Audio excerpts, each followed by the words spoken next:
There's this specific kind of quiet. The quiet of a place that should be loud, but isn't.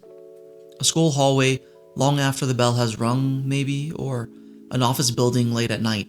The only sound, the hum of unseen machines, and the slightly too bright glare of emergency lighting on polished floors. As a kid who had to spend a lot of time in hospitals, I remember walking through spaces like that, feeling watched. Not by a person, necessarily, watched by the space itself. Like the walls had absorbed all the routines, the anxieties, the unspoken rules, and were now just passively observing. We tend to think of buildings as inert containers, just backdrops for human activity. Walls, floors, ceilings, arrangements of material defining volume. But what if they're more than that? What if these institutional spaces are also a kind of technology? Psychological technologies specifically, designed consciously or sometimes unconsciously, not just to house us, but to shape us, to guide our movements, manage our time, subtly influence our thoughts, enforce compliance, maybe even fray our nerves. And nowhere, I think, is this technological function of space made more visceral, more interactive than in the digital environments of video games. This video is about exploring those environments, particularly those institutional spaces recreated or reimagined in code. It's about how games use the very language of architecture, corridors, offices, labs, thresholds, to talk about control, perception, power, and the unsettling ways our mind can be mapped onto and manipulated by the spaces we inhabit. We're looking at architectural horror not just as jump scares in spooky buildings, but as the deeper dread that arises when the built environment itself seems hostile, indifferent, or designed to break us down. By stepping inside these meticulously crafted digital environments, we can begin to decode the psychological language embedded within institutional space, ultimately asking what this critical perspective reveals about the real structures shaping our lives every day. Because maybe that feeling I had, walking alone through those quiet hospital corridors, maybe the architecture was communicating something important all along. And perhaps no digital space weaponized the simple act of walking down a hallway quite as effectively, quite as terrifyingly as the endlessly looping corridor of PT. The playable teaser that became a legend operates with brutal efficiency. Its stage is almost entirely confined to one L-shaped hallway. It feels recognizably domestic. Wood-paneled walls, framed pictures, a digital clock. There's a familiarity designed to be corrupted. The horror builds not from complexity, but from repetition and subtle deviation within this severely constrained space. The loop itself, walking through the basement door only to emerge back at the start, immediately establishes a sense of entrapment, a spatial paradox that denies progress. Each loop subtly alters the environment, playing on the uncanny valley of domesticity. Lights flicker, plunge into darkness, or flare into an oppressive red.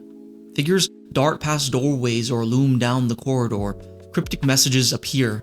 These aren't random scares. They are targeted corruptions of the familiar, turning the supposed safety of home into a source of dread. And that violation of the home is key. As I've discussed in a previous video, there's a deep-seated expectation that our homes should be sanctuaries, places of safety, our most personal corner of the world. It's where vulnerability is supposed to be met with protection. PT understands this implicitly, and then systematically dismantles it. The mundane details, the radio, the family photos, the very layout of a hallway leading to a presumed living space are all co-opted, twisted into instruments of terror. This isn't just a haunted location, it's the idea of home becoming aggressive, turning into a malevolent force that traps you with its trauma. The architecture here isn't a passive container, it becomes porous, actively channeling the psychic disturbance it contains, making the familiar profoundly, intimately unsafe. You have to stare, listen intently, even speak into a microphone at one point. It creates this intense feeling of being watched, tested by the environment itself. This resonates strongly with Foucault's panopticon, a prison designed so inmates could be watched at any moment, without knowing if they are, creating self-policing through the mere possibility of surveillance. You feel echoes of that in the oppressive awareness forced upon you in PT's hallway. Not necessarily literal surveillance, but the internalized feeling of being observable and judged, forcing compliance within the space's bizarre rules to hopefully break the cycle. The horror lies in this forced intimacy with a deteriorating reality where your only agency comes from participating in its disturbing logic. This idea of domestic space turning malevolent echoes in other games too. Kiddie horror show's Anatomy uses lo-fi aesthetics and unsettling audio tapes to deconstruct the house into fleshy, breathing components, finding horror in the violation of mundane objects. Layers of Fear presents a constantly shifting mansion where corridors loop nonsensically and rooms rearrange themselves based on the artist's protagonist's fractured psyche. These games, like PT, understand that corrupting the familiar, making the supposedly safe space of home unreliable and hostile, is a particularly potent form of architectural horror. If PT is the horror of the inescapable loop, Remedy's Control offers the horror of the incomprehensible labyrinth, scaling up from the domestic dread to institutional nightmare. We enter the oldest house, headquarters of the Federal Bureau of Control, and are immediately confronted by its dominant architectural language, brutalism, born from mid-20th century modernist ideals often associated with governmental or institutional power. Brutalism's emphasis on raw, concrete, monumental scale and imposing geometric forms is wielded here to perfection. It communicates power, secrecy, permanence, and an almost willful disregard for human scale or comfort, even before reality starts to break. And break it does. The oldest house is a place of power, actively resisting stability. Walls phase, corridors twist and reconfigure, entire sectors shift their internal logic. It's architecture not just as setting, but as an active, unpredictable entity. We explore different sectors, each with its own subtly distinct bureaucratic flavor. The executive suites, the labs filled with contained anomalies, the industrial underbelly, but all unified by the building's underlying ability to warp and change. Jesse Faden's journey isn't just about fighting the Hiss invasion, it's about learning to navigate and eventually exert some influence over this fundamentally unstable and often hostile environment. This constant struggle perfectly illustrates Henri Lefebvre's ideas about the production of space, which argues that space is not a passive backdrop, but is actively produced through a dynamic interplay of perceived space, how it's conceptualized and planned, for example by architects, and with lived space, how it's experienced and used in everyday life by individuals. The FBC attempts to impose a conceived space, one of order, containment, bureaucracy, represented by the maps and sector divisions, but the house itself, influenced by otherworldly forces and the Hiss, constantly disrupts this. Jesse's lived space involves fighting against both the intended bureaucratic structure and the chaotic incursions, using her powers to carve paths, overcome architectural obstacles, and piece together understanding from environmental clues and fragmented lore. Her interaction with the architecture becomes a central mechanic and narrative driver. The oldest house masters the unsettling power of the threshold, most notably through the Ocean View Motel Court. This mundane motel space existing paradoxically within the house acts as a controllable liminal gateway, a key to bypass the building's spatial anomalies, and the anomalies themselves often generate ontological horror, the feeling of confronting space that simply shouldn't exist, that violate basic physical laws. While games like Manifold Garden explore recursive, Escher-esque geometry as pure spatial puzzling, Control weaponizes impossible space, imbuing it with narrative weight and the dread of confronting something vast and incomprehensible. housed within the chillingly familiar structure of state power. But institutional control doesn't always require reality-bending physics. It can be far more subtle, woven into the fabric of routine and the illusion of choice, as explored with devastating wit in the Stanley Parable. Here, the architecture is the system.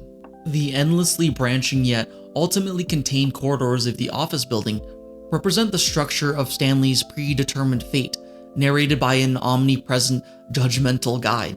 Taking the wrong door isn't just a navigational choice, it's an act of defiance against the designed narrative. Analyzing specific paths reveal the depth of this architectural critique. The confusion ending sees the office dissolve into nonsensical loops and bizarre rooms, punishing deviation with absurdity. The museum ending literally walks you through the game's design, laying bare the artificiality of the choices presented. The narrator acts as the voice of the system, coaxing, cajoling, condemning, inextricably linked to the architecture's function of guiding and containing. It's a brilliant exploration of how systems, whether corporate ladders or game levels, often present predetermined paths as freedom, using subtle spatial cues and narrative framing to manage agency, perhaps reflecting what theorist Mark Fisher described as capitalist realism, the pervasive sense that there is no alternative to the existing system, even when it feels absurd or oppressive. This potent critique of the workplace as a site for psychological control finds a powerful, non-interactive parallel in Severance. Lumen Industries isn't just an office, it's a meticulously designed environment built to enforce the mental partitioning of its severed employees.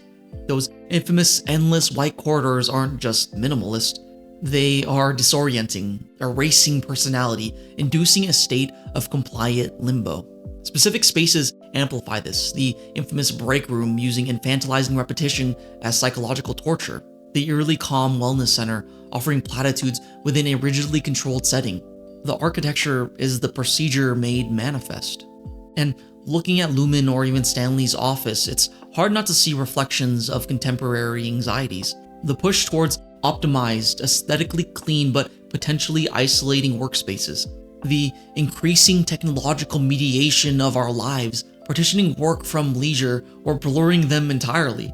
The feeling of being perpetually monitored, managed, and nudged by algorithms and corporate structures. These fictional spaces resonate because they tap into real feelings of alienation, powerlessness, and the subtle ways our environments, both physical and digital, might be designed to control us. What emerges then from walking these digital corridors, whether trapped in intimate loops, navigating impossible bureaucracies, or resisting predetermined paths, is a consistent demonstration of architecture operating as an active psychological force. And that recognition, understanding its language of control, flow, intimacy, or alienation, does more than just change how we play games.